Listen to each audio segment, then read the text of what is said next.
আমি আজকে শুটকি রান্না করতেছি। চট্টগ্রামের ঐতিহ্যবাহী খাবার শুটকির ঝোল। আমি বেগুন দিছি, শিম দিছি, আলু দিছি, সব পাঁচমিশালি সব দিয়ে রান্না করতেছি। চট্টগ্রামের সবাই পছন্দ করবে। এখন আবার পেঁয়াজের কলিও দিচ্ছি, খাইতে অসাধারণ লাগে। আসলে এটা শীতকালের সবজি তো অনেক মজা লাগে। এখনকার সবজি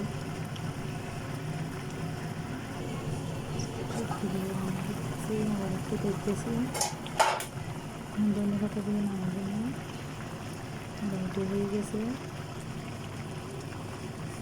ওকে ডান, রান্না শেষ। একটু দেখাই একটু ঝোল।